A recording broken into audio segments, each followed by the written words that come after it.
Namaste, my name is Devdutt Pattanaik. I write on mythology, which is the subjective truth of a people communicated through stories, symbols, and rituals.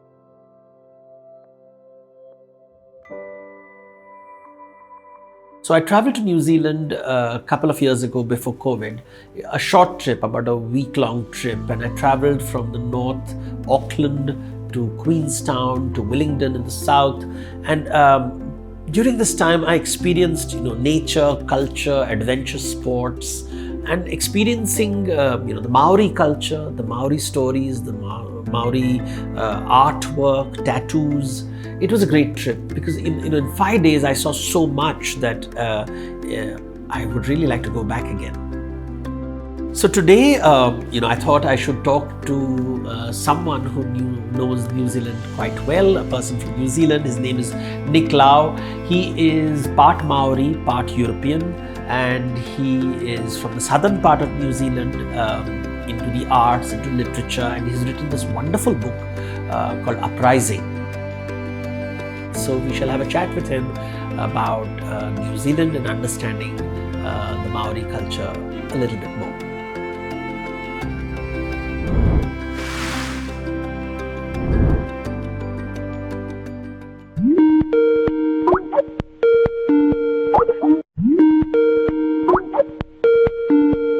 Hi everyone, I have with me Nick Lowe. The one thing about him is his love for mountains. And I got access to his new book called Uprising. And the reason I like the book is because Uprising is something very political in India. It refers to the 1857 uprising in India. But when I read the book, it was a pleasant surprise because it was talking about rising up a mountain and discovering one's roots. And I think discovering who one is with nature, with culture. And I think that's a fabulous thing that you have done, Nick. Your work in arts and writing is quite well known, and I think you launched this book at the Jaipur Lit Festival. Do tell us about your relationship with India.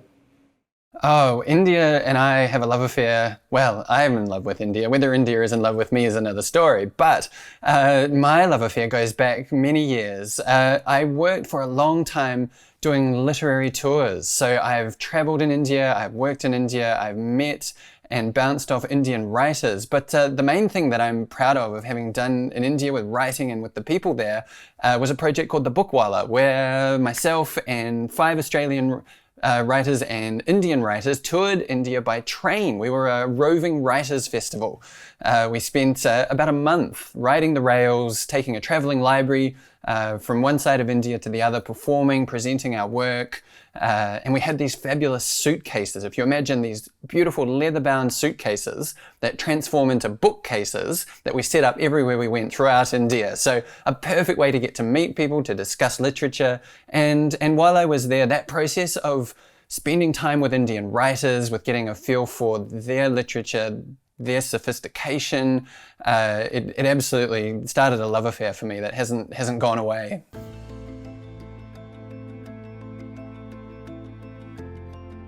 The same thing, it's about my time when I was in New Zealand. I mean, for me, it was, well, not railways as much as the small jets that I would take from one island to the other. I've never traveled so much, and seeing these vast expanses of land, green, islands and blue oceans. And it was just, very primal, because you see the sea below, the mountains above, and then you look further beyond and you're seeing the sky, and it's very primal. Although you're in this very modern plane and you're traveling with people from all over the world. I've met people from everywhere in New Zealand, not just the people who were from New Zealand, but also tourists from everywhere. And I think we were all struck by the nature.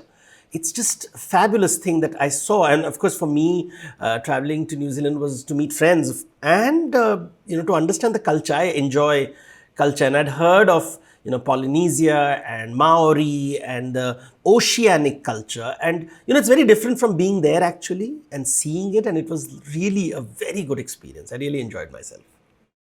So could you tell me about the tribe you belong to? I know that Maoris, there are many communities. And so which tribe do you belong to?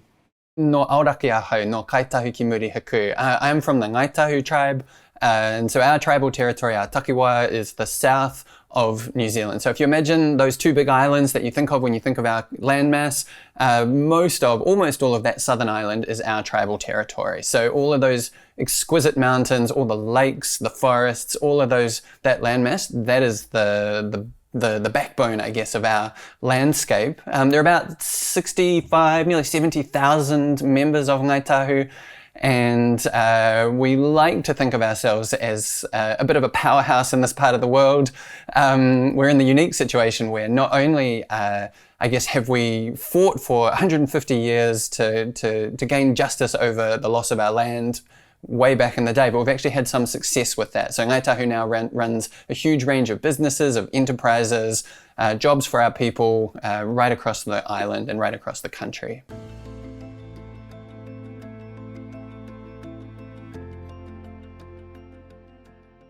If you want to really understand culture in its most primal form, you have to study the stories, the practices, the customs, the beliefs of people, because they have managed to maintain ideas for thousands of years. Like, we don't know how ancient the Maori culture is. They have traveled over the seas, they know the waters, they know the stars.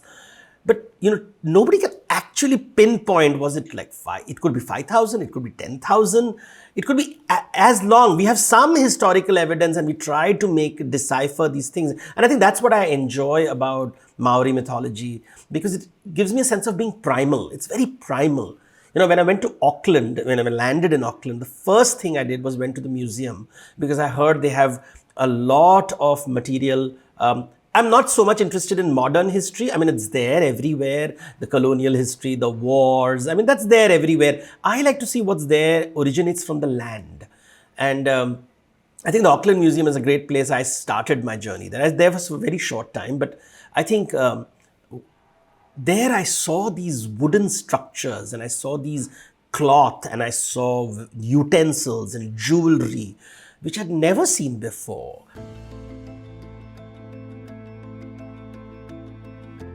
The way of thinking, which forces you to move from one island to the other, and the risks you take, because you may not reach another island, you may die.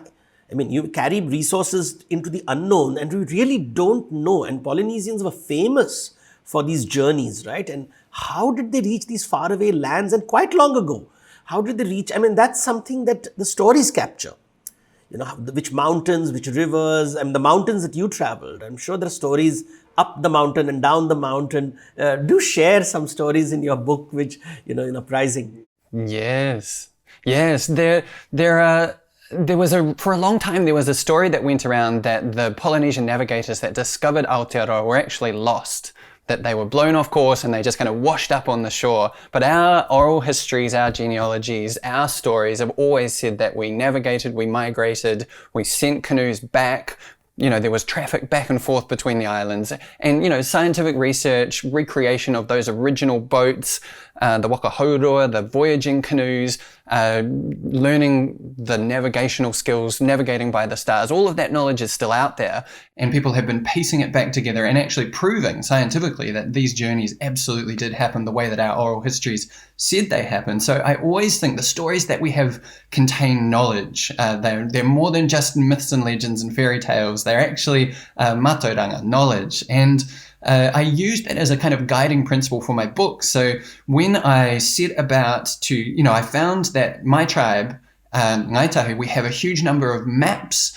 We have these oral maps. So they're chants and recitations that actually guide you through the landscape. And they've been gathered together into a digital atlas, so you can actually see what this land looked like before Europeans arrived. And Kahuru Manu is the name of that. You can go check it out online. The map is exquisite. But I wanted to go and walk those maps, actually go into the mountains and explore those places myself. I find these connections in stories that every, human beings around the world at some level, they're culturally different, but at a human level, they are the same. I think we are looking for the same thing. We enjoy objects which are soft and hard, different textures, different colors, and how we use them in our culture.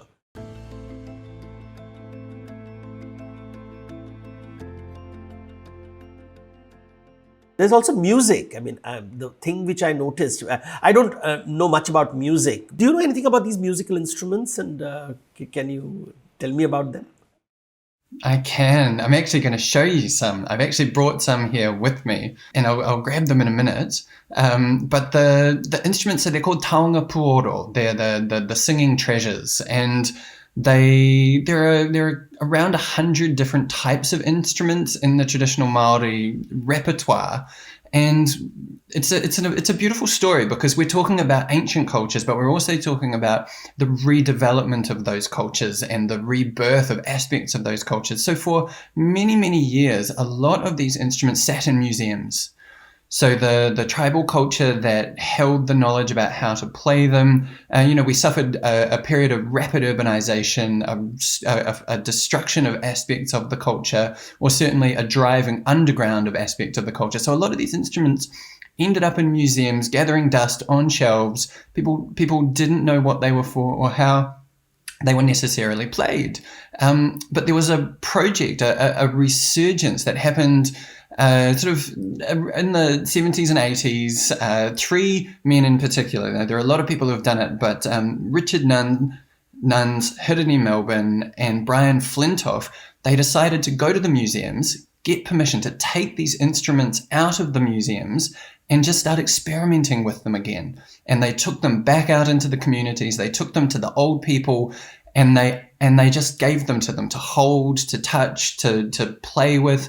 And little by little, it started triggering memories. People started thinking, I do remember this. And I remember that someone, when they were playing it, this was the pose that they stood in, or this was the way it should have sounded. And there were these amazing breakthrough moments. For example, there's one instrument, which I'm going to show you in a minute, a ponga ihu, which no one really knew how to play. And Richard was playing it this way and that way, and the old people were sitting there kind of going, oh, yeah, no, that sounds all right.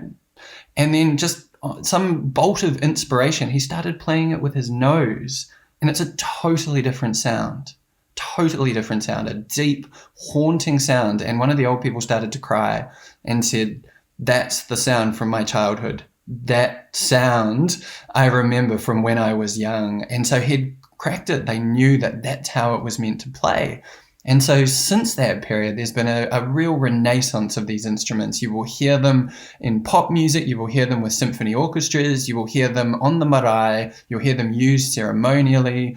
They really are going through a beautiful resurgence. And my connection to it is that my father is a player of these instruments. He learned from Richard Nuns, who was a good family friend of ours. And so my father has a large collection of these instruments, and he plays them on many different occasions, and he very kindly has given me some of them to bring here to show you today. So I'll go get them. And so here is one of these instruments. Oh, wow. This is a pukaya. Yeah, so this is a conch shell with a binding with tui feathers, and then a beautiful wooden mouthpiece here. So this is a type of trumpet. This would be used to sound the advance, to announce your arrival. A ceremonial occasion where you really want to make some noise. I'm not going to blast it into your eardrums. We'd have everyone in the building wondering what's going on. But this is an example of the exquisite carving, the craftsmanship that goes into this. This is made by Brian Flintoff, who was one of the three original people to work on that revitalization, that renaissance of it. It's interesting because in India, conch shells are part of ritual ceremonies even now. So even now in temples and prayers, when the gods are invoked, when the celebrations are done, it's a very natural. So all Indians will connect with this because we have seen conch shells and they're given special names. The gods hold them in their hand. So there's Panchajanya, which is held by Vishnu, and these kind of images. So it's a very familiar thing. So when first time I saw this, I think in some video, I was like, oh, people do conch shells outside India too. So I was quite surprised. And then you realize, especially in New Zealand and there are these beautiful shots of people, even Hawaii, they show these people blowing conch shells. So but this is not the one which is played with the nose, is it? This is not the same. No, that's not. This one. So here is the ponga ihu. So it's a gourd. This is just a version of it. So there are many different versions made from many different things. And you know that because it's a contemporary Renaissance, people are using materials that might not traditionally have been found, but gourds were part of the traditional repertoire. And this one, again, I'm not going to try and play it. I'm not the master musician. I can get a noise out of them, but I'm not going to subject you to my terrible playing. But yeah, so with the nose, yeah, so like that.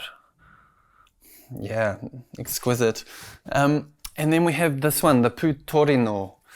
So this one is, again, exquisitely carved. And this one plays in two different ways. You have a flute this way.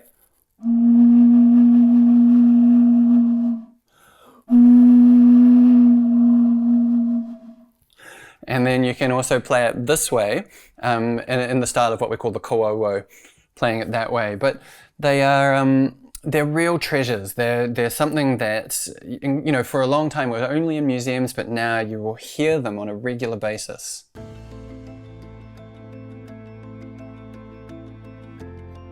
You know, when I was in, in one of the airports, I saw this lady with paintings on her face.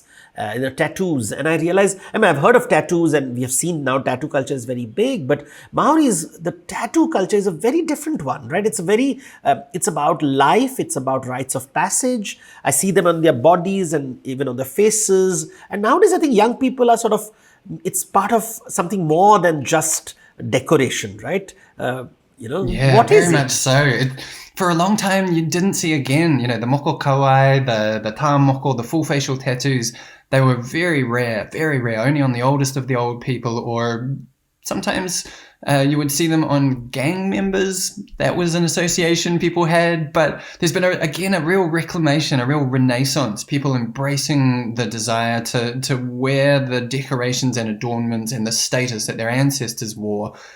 So, you know, in the last 5 years, probably a dozen of my female friends and relations who are from all different tribes have got their moko kawai. They really have embraced that. And, you know, it wasn't that long ago when you see someone with that on their chin, you'd do a double take. These days, it's increasingly more common, and people, you see it on the news, you see it on TV, you see it with parliamentarians and politicians. People are bringing that tradition back, and it's a real source of pride for people, you know, to be able to wear your culture visibly and openly and have people acknowledge it and celebrate it. And, you know, the kind of pride I think that New Zealanders have in seeing that renaissance happen and wanting to support it, wanting to empathize with it, and wanting to share that with the world, I guess. I remember in one of the museums, I was looking at the artworks of the tattoos and how the body was being used, and I never saw the body as canvas. I mean, then I realized, in India they use henna for weddings, and in Arab countries they use henna in the hands for weddings, but you never thought of it body as canvas. I just read that phrase and I was like, oh, that's so true. The body is a canvas, and it can also be a museum of memories, because the way the tattoos, I realized it was rites of passage of what they have achieved, their marriage, if they have done something good in life, if they have been charitable, all that is captured in, so stories sort of in a visual format. I think that's what makes travel fun.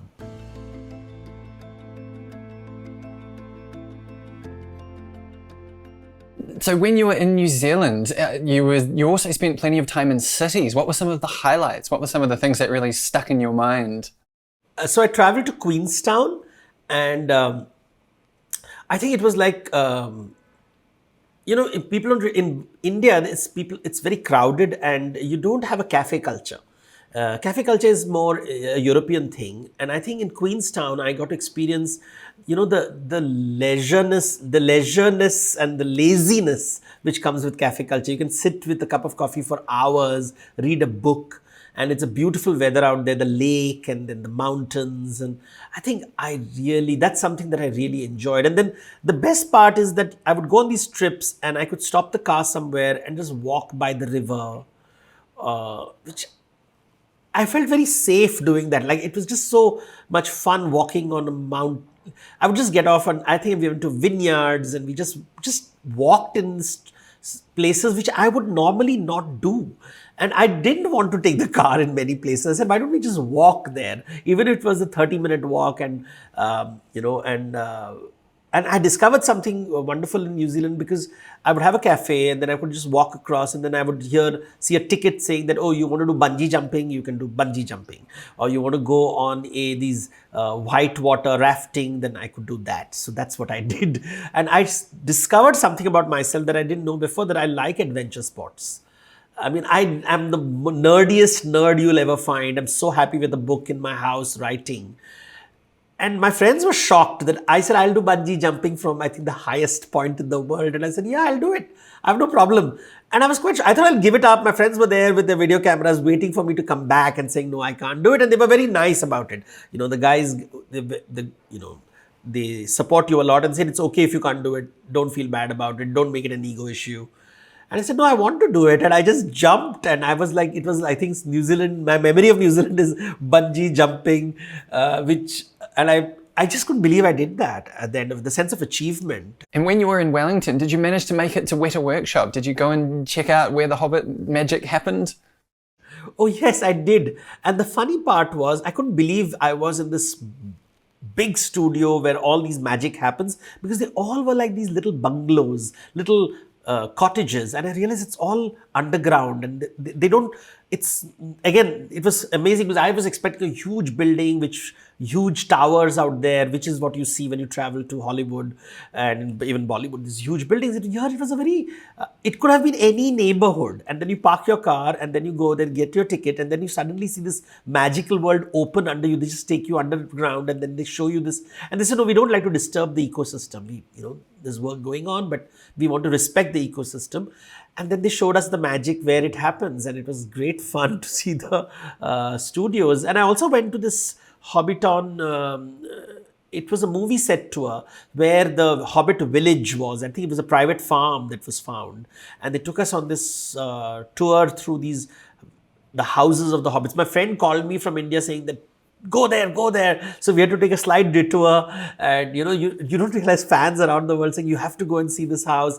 And we had a meal there. They provide the meal, and we ate like hobbits, because hobbits are supposed to be very generous. So what do hobbits eat? Carbohydrates, fats, and proteins. That's what I discovered. Yams. It was quite, and they had beer, and it was very well done. I think the fun part was cosplaying in a way, and enjoying that. It was like a stepping into a new world, and I think that was great fun. Very well organized, very, very well. It was a rainy day, I remember, but they provided us with raincoats and umbrellas, and I think the organization is something that I always admired.